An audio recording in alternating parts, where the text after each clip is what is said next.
Sir, there's been a mistake. Your wife checked in yesterday with another man. That sentence didn't land like a bomb.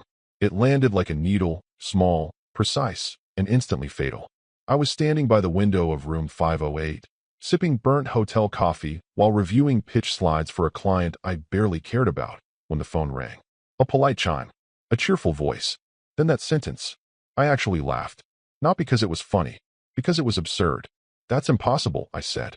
She's home with the kids. The silence that followed was too long. I could hear something in the background, papers shifting, a breath being held. Then, sir, please come to the lobby. The line went dead. I stood there for a full 5 seconds before moving. That's how long it took to feel my hands go numb. I looked around the room, as if the furniture could explain something. The suitcase, the dress shirt I'd ironed, the silence of a normal morning, now radioactive. I took the elevator down like I was sinking into something, slow, silent, heavy. When the doors opened to the lobby, the manager was already waiting. Nervous smile, clipboard, thin hands that trembled slightly as he gestured for me to follow him behind the front desk. This wasn't a prank. It wasn't a wrong number. It was a system glitch that exposed something no one meant for me to see. And by the way, more than 90% of people who hear stories like this never hit the subscribe button. If you're one of them, consider fixing that. It's free, and it keeps this team digging deep into stories most people don't want told. Anyway, the office door clicked shut behind me, and I saw the monitor. Security feed. Timestamped. Blurry, black and white footage of the hotel lobby from the day before. 5:47 p.m., the manager whispered. Here. I leaned in. There she was. My wife. Not a lookalike. Not a maybe. It was her. Same walk. Same gray coat. Hair up in the way she always does when she's playing corporate chic. Smiling like she was 22 again. And next to her, some man I'd never seen in my life. Tall. Confident. Wearing that slightly too slim suit men in middle management wear when they think they're pulling something off. She touched his arm as they walked toward the elevators. I watched her press the button. She kissed his cheek while they waited. They both laughed. Then the elevator arrived, and they disappeared inside. The manager didn't say a word. I didn't ask questions. I just pointed. Do you have a copy? He nodded shakily. I thought you knew. I'm sorry. We have to log ID for all check-ins. And when I saw the last name, email it to me. I gave him a burner address, one I hadn't used in years. Then I walked back to the elevator, but not to go to my room. Not yet. I stepped outside first, into the cold morning air. I needed to breathe something that wasn't recycled betrayal. That footage wasn't a mistake. It wasn't just infidelity. It was familiarity, comfort, coordination. She hadn't stumbled into a fling. She planned to stay. Which meant I wasn't just a husband in the dark. I was a decoration. Something she placed neatly on the shelf while she moved into whatever new version of her life she thought she could curate from hotel sheets and room service. I called no one. I told no one. I just went upstairs and opened my laptop. Let me be clear. I wasn't planning revenge. I was planning clarity. Because if she was here with him, then who the hell was home with my kids? And if you think that question didn't make my vision go dark for a second, you've clearly never had your world flipped before breakfast. The thing they don't tell you about surveillance footage is how silent it is. No background noise. No laughter. No footsteps. Just movement. Her movement. His movement. My wife, brushing her hair off her shoulder like she always does when she's about to make someone feel special. He leaned in close, and she didn't flinch. She smiled wider. The kind of smile I used to think was reserved for anniversaries and Sunday mornings with pancakes. The timestamp in the top left of the screen made it worse. 5:47 p.m. At 5:47 p.m. yesterday, I was on a video call with my youngest, helping him finish a math worksheet from 3 states away. He was whining about fractions. I told him Mom would help him after dinner, that she was probably making tacos. Meanwhile, she was here, pressed up against some guy in the elevator lobby of a hotel we'd both stayed at dozens of times. The one where she said she didn't like the pillows. Where we once made love after a client gala, just because it felt spontaneous. She kissed him. Not a peck. A practiced, easy kiss. Like this wasn't the first time. The manager stood a foot behind me, trying not to breathe. I could hear him fidgeting with his pen. I could smell his guilt. I thought you knew, he muttered, like a man who'd seen too much and said too little. I didn't respond. Just watched the screen as the two of them disappeared into the elevator, her hand tucked under his arm like it belonged there. She looked relaxed, radiant. She looked like someone who had already decided she wasn't going to explain this to anyone. Especially not me. It wasn't rage. Not yet. It was worse. Disbelief curdled into something cold, not sharp like a blade, more like ice pressing against the skin, slowly, until it numbs everything it touches. Please email me a copy, I said. He nodded and tapped keys with trembling fingers. Do you want footage from the suite level? They used her name for the reservation. But everything, I said. Every angle. I left the office without another word. I didn't even look at him. What was there to say? The man just opened a door he couldn't close. Maybe he'd go home tonight and hold his wife a little tighter. Or maybe he'd avoid eye contact and check her search history. Everyone's loyal until there's footage. In the elevator ride back up, I stared at my own reflection. There was nothing dramatic about it. I didn't look like a man unraveling. I looked exactly the same. That's the worst part. You expect infidelity to come with some cinematic breakdown, but in reality, you're just standing under flickering fluorescent lights in a hotel elevator, holding onto your sanity with white knuckles and pretending your pulse isn't pounding like war drums. Back in the room, I shut the curtains. I sat down on the edge of the bed, and I replayed the footage. Over and over. She didn't glance around nervously. She didn't act like she was sneaking anything. That smile wasn't guilty, it was free. And the man? I didn't recognize him. Not at first. But something about his posture, it gnawed at me. The way he walked. The way he carried himself like he owned whatever room he stepped into. That's when I remembered the holiday party. The one she said was just internal, where spouses weren't invited because it was too crowded. She showed me photos after. One of them had this guy in the background, slightly blurred, holding a glass of wine, talking too close to her assistant. I didn't ask back then. I do now. I paused the footage on the moment she kissed him. Opened my laptop. Pulled the still. Zoomed. Cropped. Saved. Titled at 5:47 p.m_priority. Then I sat in the quiet. The silence wasn't peaceful. It was waiting. Because if she's here, checked into a suite under her name, kissing a man I barely recognize, then where are my kids? And why the hell hasn't she texted once since yesterday? Something was wrong. Not just marriage wrong. Bigger. Colder. Coordinated. And I was done sitting still. The moment I shut the door to room 508, I locked it. Not out of fear, out of instinct. Like something sacred had been broken, and the world beyond the door was no longer allowed in. I pulled the curtains tight, slid the chain across, and opened my laptop. I didn't hesitate. I uploaded the footage from the manager's drive into a private cloud I hadn't touched in 4 years. Originally created to store legal case files, confidential mergers, NDAs, documents that needed quiet protection. Now, it had a new purpose. I paused the video at the clearest frame of the man's face. Pulled a still. Zoomed. Enhanced. There it was. Smug. Clean-shaven. Mid-40s. Tan. Confident in that effortless, corporate predator kind of way. The kind of guy who always makes sure to laugh just a little louder at his own jokes in the break room, especially when your wife is nearby. And then it hit me. He wasn't unfamiliar. He was familiar in the worst way. The regional director from my wife's company. He'd shown up in that quarterly newsletter she forwarded a few months back. One of those PR fluff pieces. Meet our leadership team. She rolled her eyes at it over dinner and called it marketing garbage, but I still remembered the headshots. He was second from the top. I pulled up the company's site. There he was. Derek L., Regional Director of Operations, overseeing 4 states, including ours. I read his blurb like I was reading an obituary I wasn't done writing. Strategic innovator. Father of 2. Passionate about mentoring the next generation of female leadership. Oh, I bet he is. I minimized the browser and clicked into the other surveillance files. One was labeled Suite Check-In. Timestamp 10 minutes after the elevator kiss. I hit play. They walked to the front desk. She handed over her ID. She signed a document, her signature. I knew it. Recognized the little curl on the Y. I've seen it on birthday cards. PDA slips.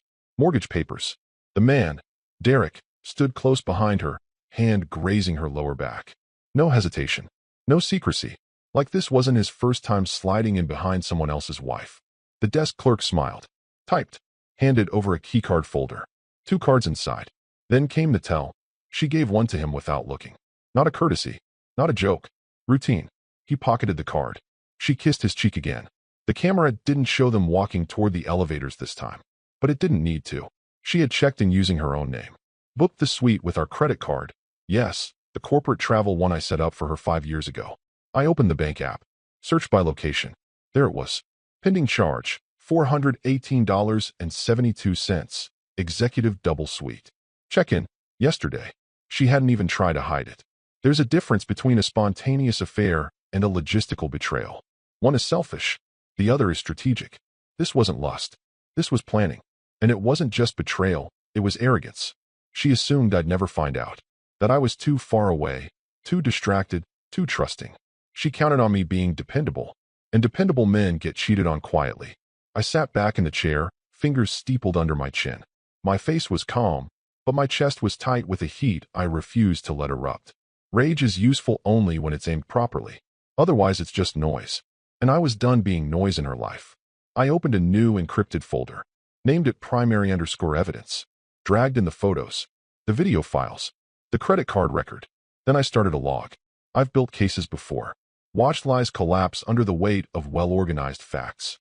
This would be no different. Except now, the subject wasn't some faceless executive. It was my wife and her boss, and they had no idea who they'd just tried to outmaneuver. I didn't need confrontation. I needed confirmation and control. The moment I saved the last surveillance clip, a thought slipped into my mind like a crack forming under pressure. Thin, sharp, impossible to ignore. Where are the kids?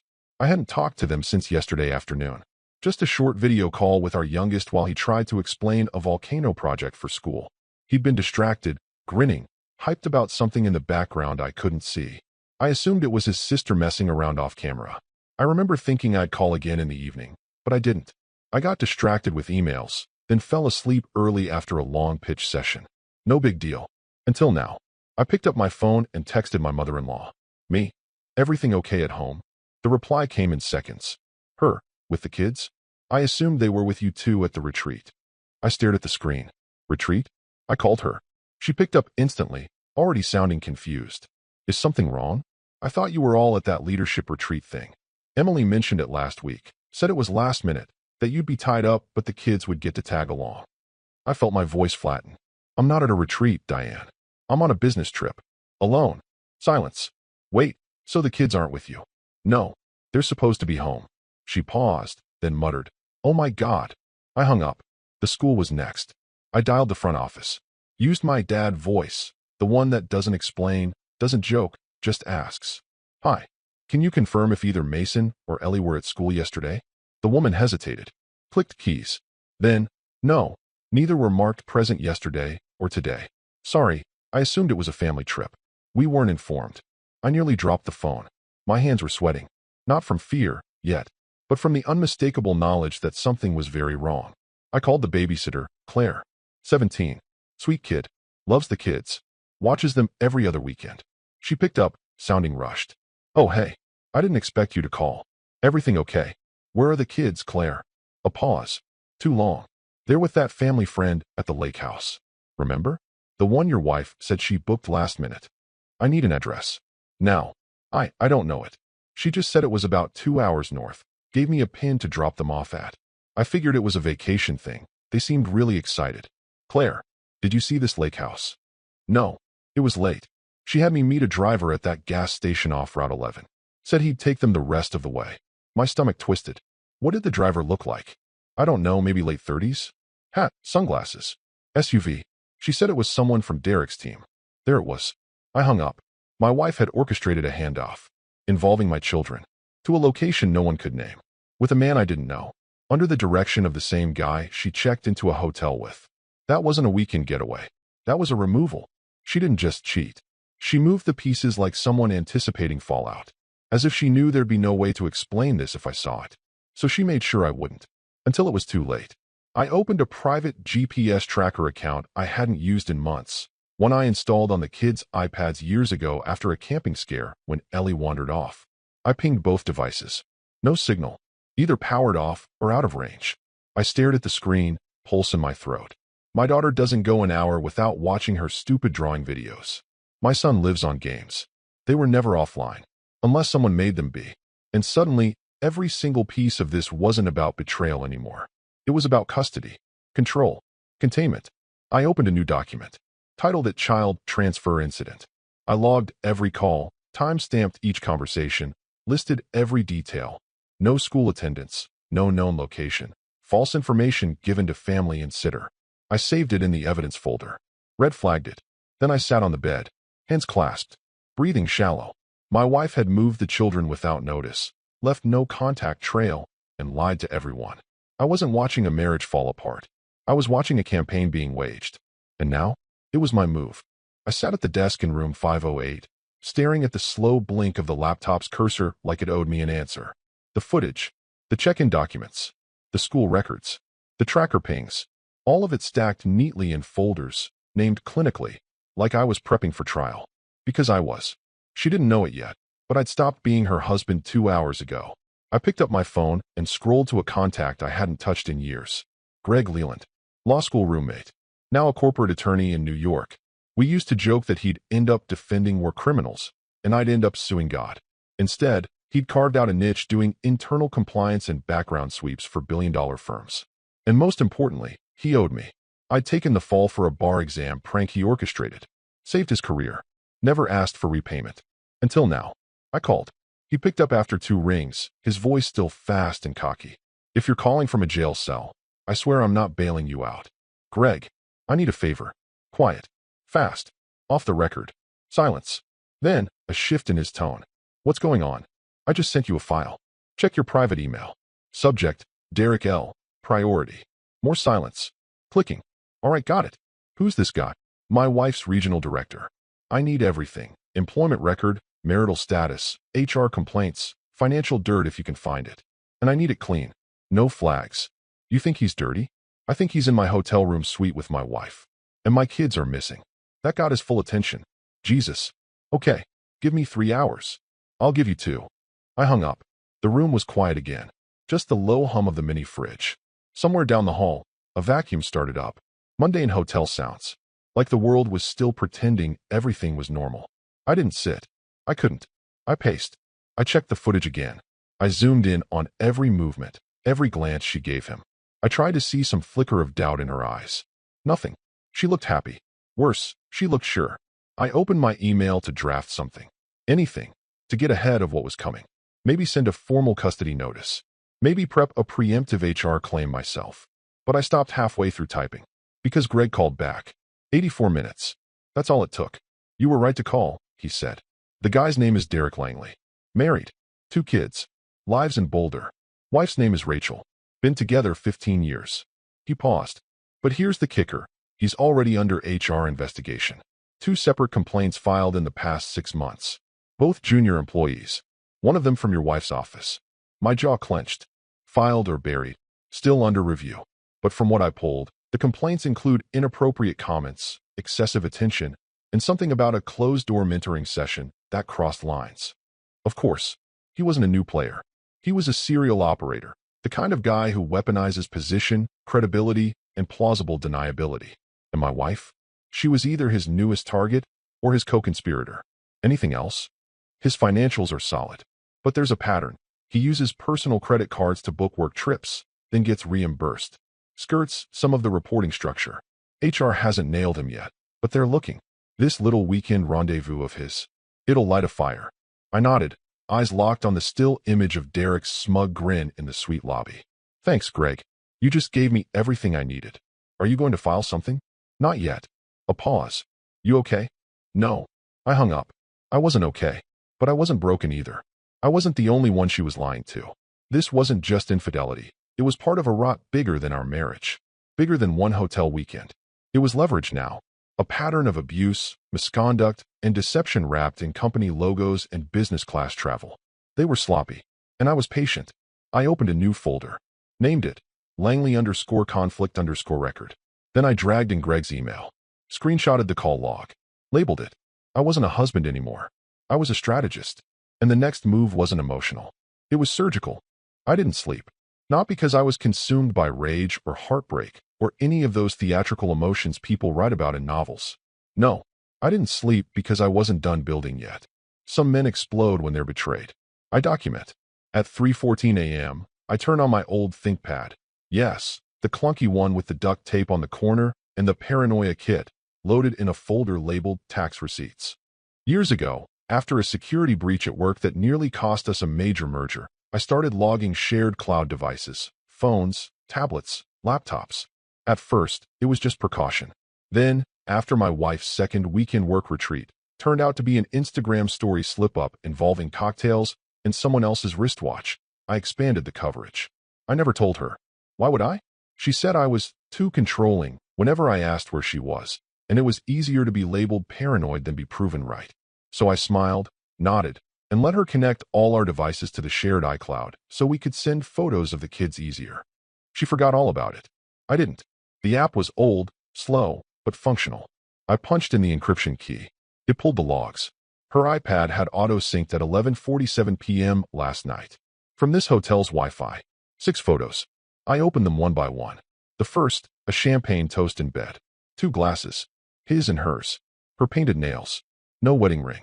The second, her holding up the hotel room key card like a badge of honor. The number, 1206, clearly visible in the corner.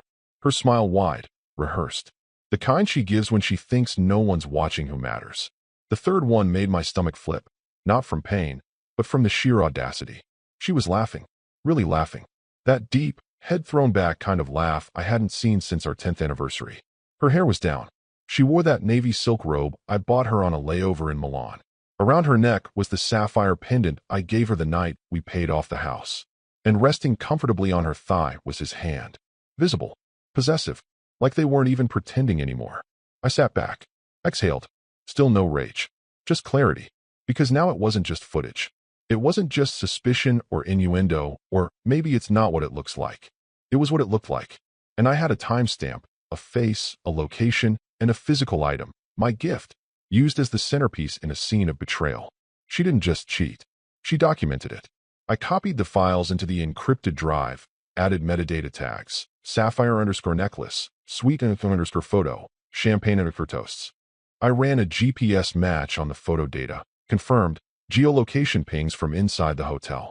Same floor as the suite Derek booked under her name. She was sloppy. I was not. The beautiful thing about quiet planning is that no one sees it coming. There's no screaming, no door slamming, no broken dishes or dramatic ultimatums. Just the slow, methodical pulling of every loose thread until the whole thing unravels in your hand. She wanted freedom?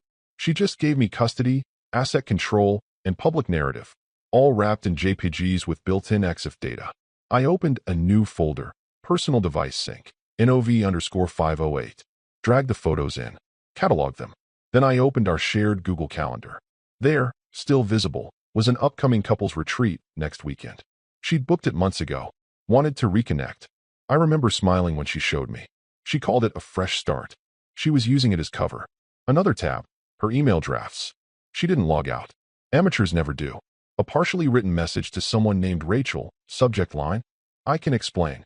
Rachel, Derek's wife. I clicked save and closed it. Now I had more than leverage. I had options. I pulled up a notepad and wrote one word. Sequence. It was time to think like a chess player. Each asset, each mistake, each photo, pieces on the board. Her queen had wandered. Time to introduce the bishop. At 6:59 p.m., I sat on the edge of the bed with my thumb hovering over send. No shaking hands. No hesitation. Just the weight of one message, crafted not in anger, but with precision. This wasn't a desperate plea or an emotional outburst. It was a carefully arranged row of dominoes, and I was about to flick the first one.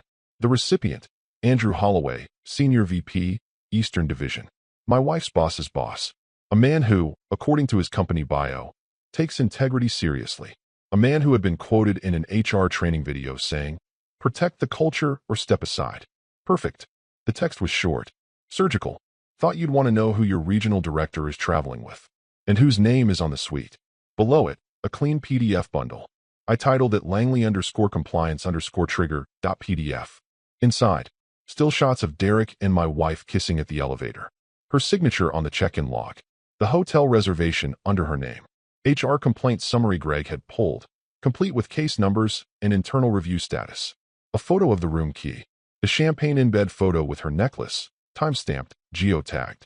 Screenshots from the iPad tracker logs and school call summary showing both kids were absent, without formal notice. Notes on the unauthorized child handoff to an unidentified adult per the babysitter's account. No rage. No commentary. Just facts that spoke louder than any accusation ever could.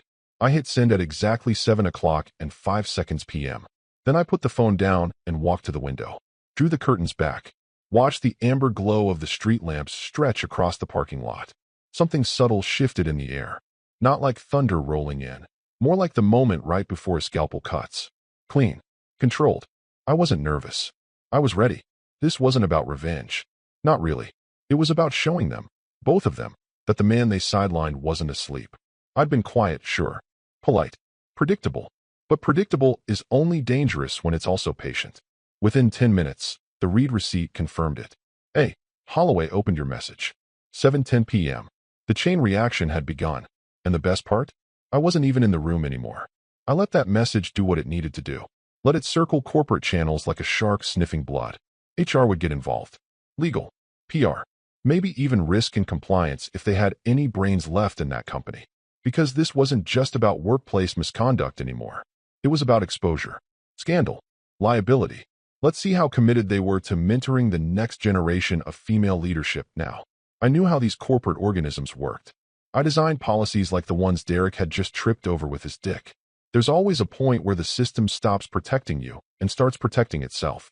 And that point usually arrives wrapped in bullet-pointed PDFs sent by someone with nothing left to lose. She had no idea what had just been set in motion.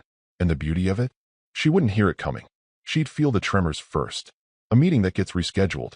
A polite email from HR. A glance from a coworker that lingers too long. Derek's sudden change in tone. The way he avoids eye contact. Then the call from upstairs. Then the questioning. Then the realization. And that's when she'll run to her phone. That's when she'll start dialing. And that's when she'll see that I haven't called once. Because I don't need to.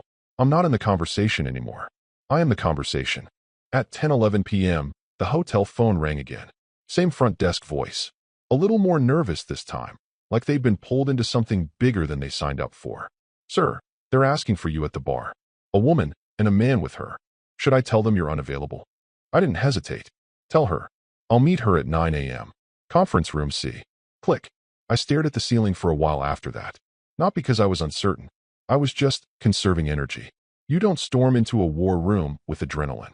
You walk in with control. You carry yourself like the ending's already been written, and you're just here to turn the final page. I barely slept, but I wasn't tired. At 8:55 a.m., I walked into conference room C. The hotel staff had done what I asked. Basic table setup, chairs, projector screen already queued. Coffee pot in the corner. Neutral. Sterile. Like a small arbitration room before a corporate firing. Her boss was already seated. Andrew Holloway. Polished. Quiet. Holding a slim folder. Knuckles white. I nodded. He didn't nod back. To his left sat an HR rep, mid-30s, hair in a bun, lips tight. Next to her, Greg. Yes. Greg flew in. You want it surgical? He said when I opened the door. I brought the scalpel. At 9:02 a.m., she walked in. She looked like someone who hadn't slept. No makeup. Hair tied back in a messy bun she only ever wore on sick days. Her cardigan was buttoned wrong, one side drooping lower than the other. Her face?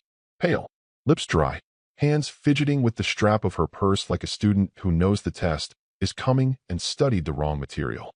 She saw me, froze, then noticed who else was in the room. Her eyes landed on Holloway, then the HR rep, then Greg, and finally the screen at the front of the room. She didn't sit.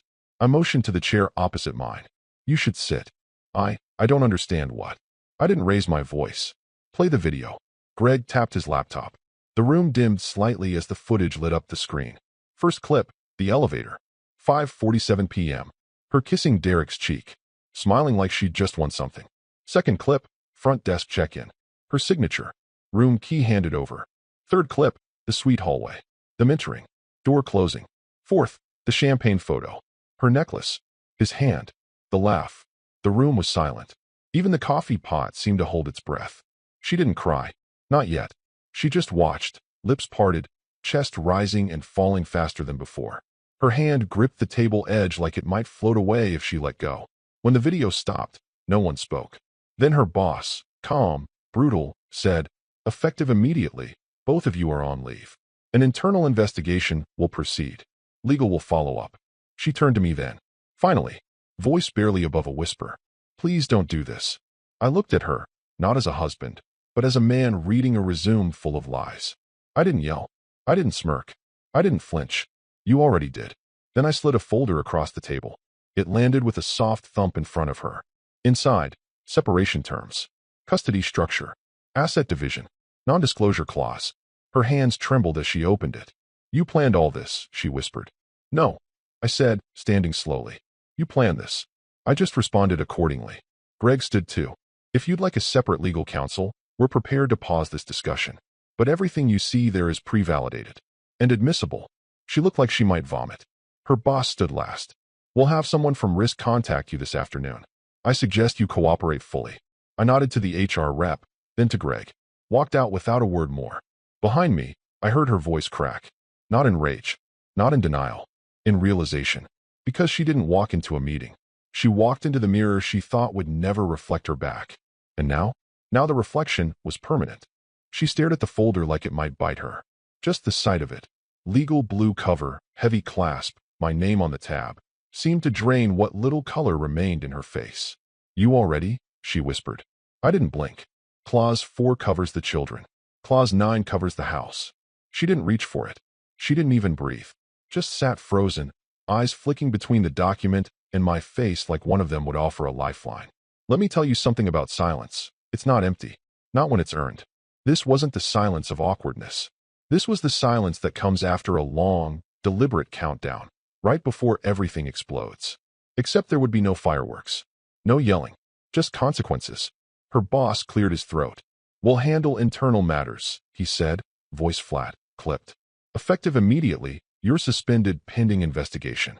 Her eyes darted to him. Wait, what? But this was outside of work. It was personal. It was booked through company travel, with a subordinate under investigation. And he glanced at me briefly. You used a corporate card for one of the dinners, which qualifies this as misconduct under Section 14. Your HR policy says so. You helped write it. Her mouth opened and closed. Nothing came out. I pushed the folder slightly closer across the table. Clause 7 is the NDA. It protects the kids. And you. She finally reached for it. Her fingers shook. This is everything. You've already signed. I nodded. 3 copies. Filed electronically. 1 for the mediator. 1 for my attorney. And 1 for you, if you'd like to be involved. Greg leaned forward. You'll want to consult your own counsel. But I'll tell you what I told him. This is generous. No alimony. No retroactive claims. Custody split but structured around stability. No press. No corporate leak. All you have to do is sign. She looked up at me with that same expression I saw the day her father died. Numb, helpless, betrayed by time itself. Her voice cracked. Please don't do this. My voice didn't rise. Didn't even waver. You already did. That's when she broke. Not loudly. Not the dramatic sobs she used to fake when she couldn't win an argument. This was quieter. More jagged. A single tear, like a leak in a pressure tank, followed by the kind of breath that sounds like a person realizing they can't rewind the clock. I didn't gloat. I didn't comfort her. I let the moment rot in its own gravity. Greg stood. The HR rep packed her files. Her boss didn't say another word, just left, briefcase under his arm, eyes forward like she no longer existed. She reached for the pen, then stopped, as if one last corner of her mind still believed this was a dream, that she'd wake up in bed next to me, the kids downstairs, coffee brewing, and none of this would be real. But it was real. And the paper in front of her? That was the receipt. Her hand hovered. You didn't even yell, she murmured. You just watched me lie, then build a case. I tilted my head. That's the thing about trust. Once it's gone, there's nothing to argue with. Just facts. You were always so good at pretending you didn't see things. I almost laughed. No, I was good at waiting to see what you'd do when you thought I didn't. That silenced her. The pen stayed on the table. The folder stayed open. And for the first time in years, I stood on the other side of her guilt with no need to explain, beg, or chase. I didn't win. There was no victory parade. No high. But I'd done the one thing she never expected. I ended the game without playing hers. And now, she had no cards left. The lobby smelled like overripe lilies and hotel-grade carpet cleaner. Noon sunlight cut through the glass front doors, landing in neat little squares across the tile, like the world outside was trying to look cleaner than it was. I walked up to the front desk, travel bag slung over my shoulder, same as always. Same hotel, same checkout process. But I wasn't the same. The manager, the one who made the call 2 days ago, the man whose hands still trembled slightly when I approached, stood stiffly behind the counter. He didn't say, "How was your stay?" He didn't ask if I needed help with transportation. He just offered me a sealed envelope. "From your wife," he said quietly. I didn't take it right away. Just looked at it for a moment. White. No name. Handwritten. I already knew what was inside. I opened it anyway. Two things. First, a note. Scrawled in her unmistakable handwriting. Rushed and crooked like it always was when she panicked. I don't know how to fix this. I didn't plan it like this. I swear. Please call me. I'm sorry. I'm so sorry. Second, a piece of paper. Folded once, colored with markers. A drawing. Two stick figures, smiling. One taller, with brown hair. One shorter, holding what I assume was meant to be a balloon. At the top, me and Daddy at the zoo. I stood there for a long minute. The weight of that paper heavier than anything I'd filed the past 48 hours. It didn't change anything, but it reminded me what mattered. What was mine, and not hers to weaponize or shuffle into a suitcase with an alibi. I folded the note and the drawing back into the envelope, tapped it once on the counter, then slid it back across to the manager. If she comes looking, I said, voice calm, deliberate, tell her I said this. Next time, check the cameras before lying. He swallowed, nodded. No drama, no crowd, no final monologue. Just that. I turned, walked out the glass doors, and stepped into the sunlight. I didn't look back.